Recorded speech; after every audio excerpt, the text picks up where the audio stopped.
هو اصلا في حاجه اسمها الام ما يبقاش عندها لبن؟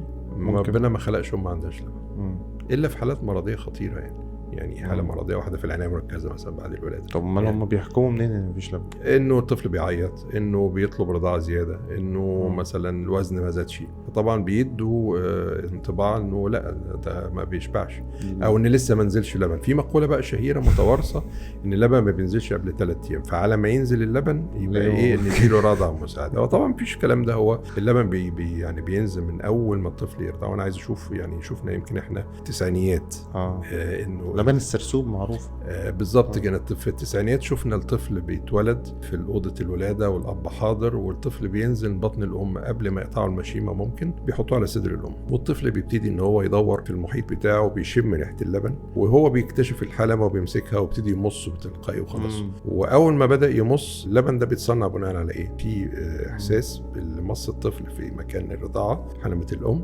فبتدي الاعصاب اللي في المكان ده تبتدي تنبه الغدد بتاع افراز الهرمون بيتصنع في ثواني، يبتدي يتكون لبن، يتصنع اللبن مع كل مصه يتصنع لبن، كل مصه يتصنع لبن، المصنع يشتغل، يبتدي اللبن ينزل للطفل. مفيش ام ما بتجيبش لبن، مش هيشتغل من غير ما البيبي يعني يمص بالظبط كده. فبالتالي ممكن قوي ان الطب القيصري مش هنرضع، لا طبعا ممكن، لان الطفل ممكن يستنى 3-4 ساعات بالمخزون اللي معاه على ما يرضع، مفيش اي مشكله خالص.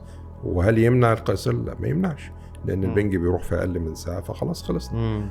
فده زي فرض ان البنج ياثر في الطفل يعني ما بيأثرش ان البنج ممكن يأثر بالظبط كده. بس هي الام تعبانه مش تعبانه ممكن ترضع وهي على ظهرها او على جنبها، مفيش مشكله خالص انها ترضع. فما فيش اي حاجه في هذا المجال، ومفيش ام ما عندهاش لبن، ومفيش حاجه تمنع الرضاعه الطبيعي الا حالات نادره جدا جدا، وحتى الوقت مستبعدينها يعني.